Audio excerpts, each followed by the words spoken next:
আল্লাহ হাফেজ। আমাদের কার্যক্রম এখনই শুরু হবে এবং সদস্য ছাড়া সবাই আমরা চেয়েছিলাম আমাদের মাতা আরো কিছুদিন আমাদের মাঝে বেঁচে থাকতে পারতেন।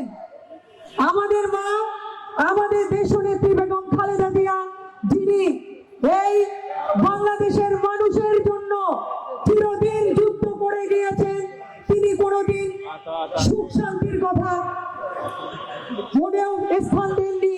আপনারা জানেন অন-11-এর সময় তাকে প্রস্তাব দিয়েছিল তিনি এদেশ ছেড়ে বাংলাদেশ থেকে চলে যাবেন তার দুটি সন্তানকে নিয়ে, কিন্তু তিনি যাননি।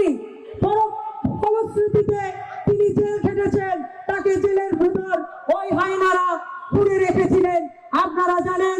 এবং তার দুটি সন্তানকেও সে সময় অত্যাচারিত করেছে এবং আমাদের নেতা দেশনায়ক তারেক রহমানকেও সেই সময় জেলে ভিতর তাকে অত্যাচারিত করে এবং তাকে উপর থেকে নিচে ফেলে দিয়ে তার মেরুদণ্ড ভেঙে দিয়েছিলেন সেই সময় হায়নারা।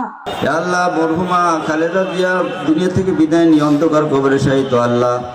আল্লাহ এর ভিতর যদি দোয়ার ভিতরে কোনো সওয়াব হয়ে থাকে এর সওয়াব করুন। ওয়াকুর রাব্বির হামহুমা কামা রাব্বায়ানি সগীরা। আলহামদুলিল্লাহি রাব্বিল আলামিন।